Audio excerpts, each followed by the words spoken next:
Today on Gardening with Gutner, we're going to be talking about houseplants, which we've done before, but we haven't talked about African violets. They're so beautiful. Melissa Madigan from Skillen's Greenhouse in Falmouth is with us. We have been here before to talk with you about houseplants, and you tried to sell us like the most expensive thing on the planet. Well, you know, you gotta try. You gotta try.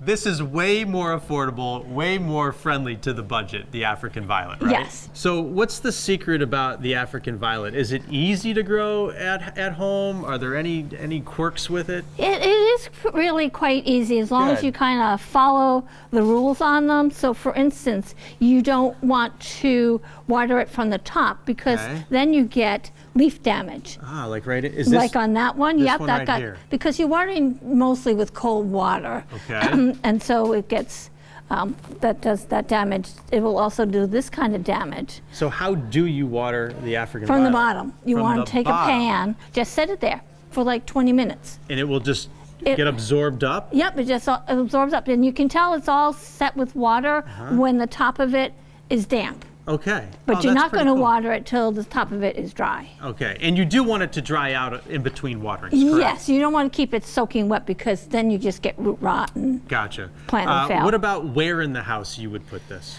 They do very well in an east-southeast window, not anything that's going to put direct sunlight on them. Okay. Because that's just not a good thing for the plant. You showed me a trick a little while ago about growing your own African violet. Yeah. You took scissors and cut off a leaf and you can grow your own? Yeah. It's that easy? It is that Can easy. you show us how to do this? Sure. This is amazing. Happy to. Yep. All right. So we're going to take a leaf off, right off there, just cut it down. Yeah. And then you're going to cut it in half, or sort of half. Yeah.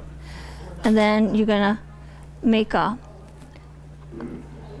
indent in the soil for it. And then you're going to put the leaf in there. And just tuck it in. Yeah. Keep the soil evenly moist. Okay. And you'll get that.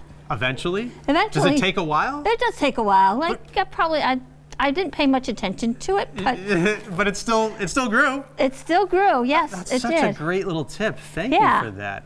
Over here you have cousins to the African violet. Yes, I do. This is Streptococcus, also known as the Cape Primrose. They produce these beautiful Those are gorgeous. flowers. And they're larger, much larger. Yeah, they are much larger, and they have these larger leaves. I love these leaves. Yeah. These are variegated, right? Yeah, that's variegated, and it's a new Streptococcus called Pretty Turtle. Oh.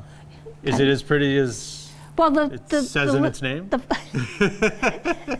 I've never seen the flowers, but I've only seen them online. Yeah. And they're little, kind of tubby-like, but the one I saw was kind of a pinky reddish color. I like that. Yeah. All right. So they're not as showy as this. Right. But I think they'll be pretty. Great houseplant, especially with that variegated leaf. Yeah, definitely. So these you do let dry out in between waterings. A little bit. Yeah. These you do dry way out, right? These are succulents and some cactus. We have jade right here. Yep. This is found in a lot of people love jade. Yep, they do. And people come in, they have these giant jades, and they're like, I want to, repot it. Is it hard? Yeah, when it gets that big.